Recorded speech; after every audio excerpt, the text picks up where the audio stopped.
بسم اللہ الرحمن الرحیم اردو سٹوریز میں خوش آمدید دوستو۔ آج کی کہانی بھی بہت مزے کی ہے۔ ہماری ہر کہانی سبق آموز ہوا کرتی ہے۔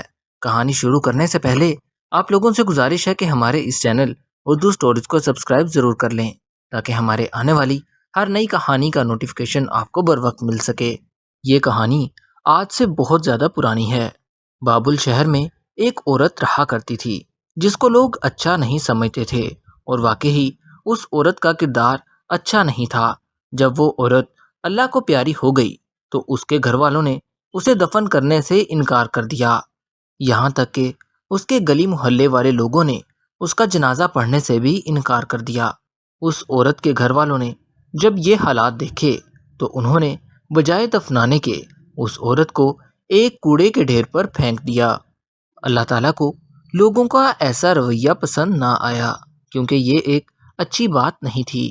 اللہ تعالیٰ نے اسی وقت حضرت موسیٰ علیہ السلام کو حکم دیا کہ جا کر اس عورت کی لاش کو دفنا کر آؤ، میری کنیز کی لاش کچرے کے ڈھیر پر پڑی ہے۔ جیسے ہی حضرت موسیٰ علیہ السلام کو اللہ تعالیٰ کا حکم ملا، حضرت موسیٰ علیہ السلام بابل شہر میں آ گئے۔ اس شہر میں آنے کے بعد ادھر ادھر اس عورت کو تلاش کرنے لگے۔ کافی دیر تلاش کرنے کے بعد حضرت موسیٰ علیہ السلام نے ایک کونے میں دیکھا تو کچھ کچرے کے ڈھیر پر ایک لاش پڑی ملی تھی۔ حضرت موسیٰ یہ دیکھ کر حیران رہ گئے کہ اس لاش کے ارد گرد 4 کتے اس کی حفاظت کر رہے تھے۔ حضرت موسیٰ علیہ السلام یہ منظر دیکھ کر بہت زیادہ حیران ہوئے۔ حضرت موسیٰ علیہ السلام نے ارد گرد کے لوگوں سے اس عورت کے گھر کا پتہ پوچھنا شروع کر دیا۔ پاس کے کچھ لوگوں کو اکٹھا کیا اور کہا کہ اس لاش کو دفنانے میں میری مدد کرو، لیکن پڑوس والوں نے صاف انکار کر دیا اور کہنے لگے کہ ہم یہ کام نہیں کر سکتے۔ لوگوں کا کہنا یہ تھا کہ یہ عورت اچھی نہیں تھی، ساری زندگی اس نے گناہوں والا کام کیا ہے۔ یہاں تک کہ حضرت موسیٰ علیہ السلام نے ہر گھر کا دروازہ کھٹکھٹایا، لیکن کوئی بھی حضرت موسیٰ علیہ السلام کی مدد کرنے کو تیار نہیں تھا۔ ہر شخص بار بار انکار کر رہا تھا کہ ہم یہ کام نہیں کر سکتے۔ لوگوں کا ایسا رویہ دیکھ کر حضرت موسیٰ علیہ السلام بہت زیادہ مایوس ہو گئے۔ حضرت موسیٰ علیہ السلام اپنے بھائی حضرت ہارون علیہ السلام کے پاس پہنچ گئے۔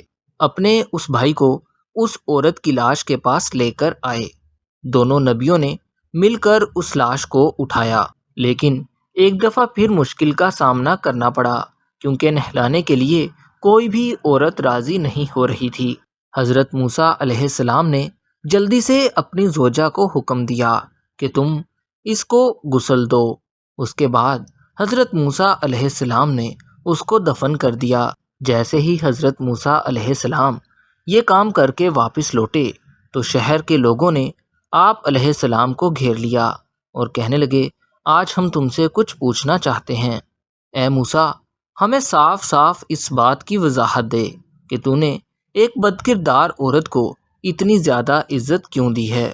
ان میں سے کچھ لوگ کہنے لگے کہ ہم اب اسلام نہیں لے کر آنا چاہتے کیونکہ آپ نے ایک بری عورت کا ساتھ دیا ہے۔ ہم آپ کو آپ کا کلمہ واپس کرنے آئے ہیں۔ لوگوں کی باتیں سن کر حضرت موسیٰ علیہ السلام بھی خاموش ہو گئے۔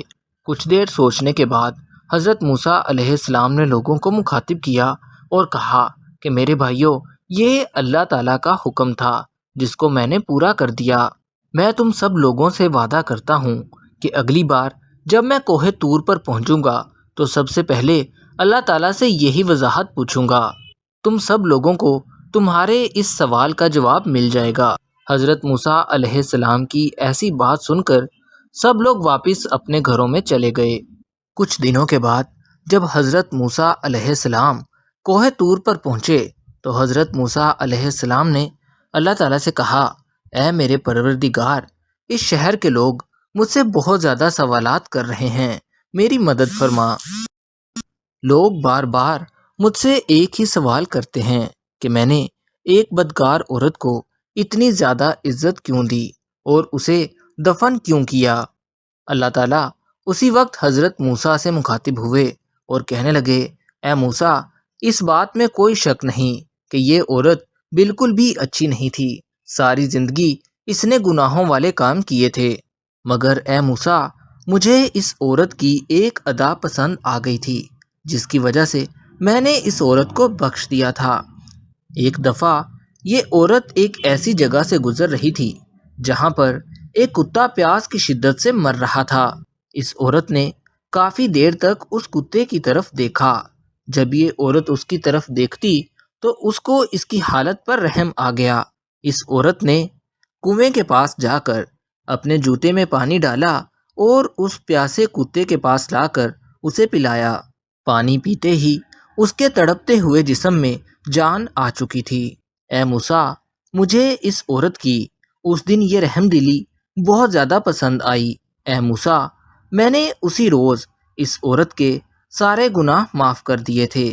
اللہ تعالیٰ نے حضرت موسیٰ علیہ السلام کے ہر سوال کا جواب دے دیا تھا۔ حضرت موسیٰ علیہ السلام کے پاس اب کوئی بھی جواب باقی نہیں بچا تھا۔ اللہ تعالیٰ نے حضرت موسیٰ علیہ السلام سے فرمایا کہ اے موسیٰ، میں نے فرشتے کو حکم دیا کہ اس عورت کی روح قبض کر ڈالو تاکہ آئندہ یہ کوئی گناہ نہ کرے۔ اور اس دن کے بعد سے اس عورت نے کوئی گناہ نہیں کیا تھا۔ حضرت موسیٰ کوہ طور سے جب واپس آئے تو اسی گاؤں میں چلے گئے جہاں کی وہ عورت تھی۔ حضرت موسیٰ علیہ السلام نے لوگوں کو اکٹھا کیا اور کہا کہ بھائیو، میں تمہیں تمہارے سارے سوالوں کا جواب دینے آیا ہوں جو تم نے مجھ سے پوچھے تھے۔ حضرت موسیٰ علیہ السلام نے لوگوں کو وہ ساری باتیں بتا دی جو وہ اللہ تعالیٰ سے ہم کلام ہو کر آئے تھے، اور لوگوں سے کہا کہ اللہ تعالیٰ نے اس عورت کی چھوٹی سی نیکی کرنے پر اسے بخش دیا تھا۔ حضرت موسیٰ کی بات سنتے ہی لوگوں کی زبانوں سے سبحان اللہ کے نعرے نکلنے لگے اور لوگوں کا ایمان اللہ تعالیٰ پر مزید پختہ ہو گیا۔ کافی سارے لوگ اس مجمع میں حضرت موسیٰ علیہ السلام کے کہنے پر اللہ تعالیٰ پر ایمان لے آئے اور کلمہ پڑھنے لگے۔ جو لوگ گناہوں کی طرف راغب تھے انہوں نے اپنے گناہوں کی معافی اللہ تعالیٰ سے مانگنا شروع کر دی تھی۔ گاؤں کے سب لوگوں کو ان کے کیے گئے سوالوں کا جواب مل چکا تھا۔ حضرت موسیٰ علیہ السلام نے ان لوگوں سے اجازت مانگی اور اپنے شہر واپس آ گئے۔ ان لوگوں کو ساری باتوں کا پتہ چل چکا تھا۔ ان سب گاؤں والوں نے حضرت موسیٰ علیہ السلام کا شکریہ ادا کیا اور آئندہ نیک عمل کرنے کا وعدہ بھی کیا۔ دوستو، کہانی اچھی لگی ہو تو ہمارے اس چینل اردو اسٹوریز کو سبسکرائب ضرور کر لیں تاکہ ہمارے آنے والی ہر نئی کہانی کا نوٹیفیکیشن آپ کو بر وقت مل سکے۔ دوستو، ہماری ہر کہانی سبق آموز ہوتی ہے۔ کہانی سننے سے پہلے آپ لوگوں سے گزارش ہے کہ ہمارے اس چینل اردو اسٹوریز کو سبسکرائب ضرور کر لیا کریں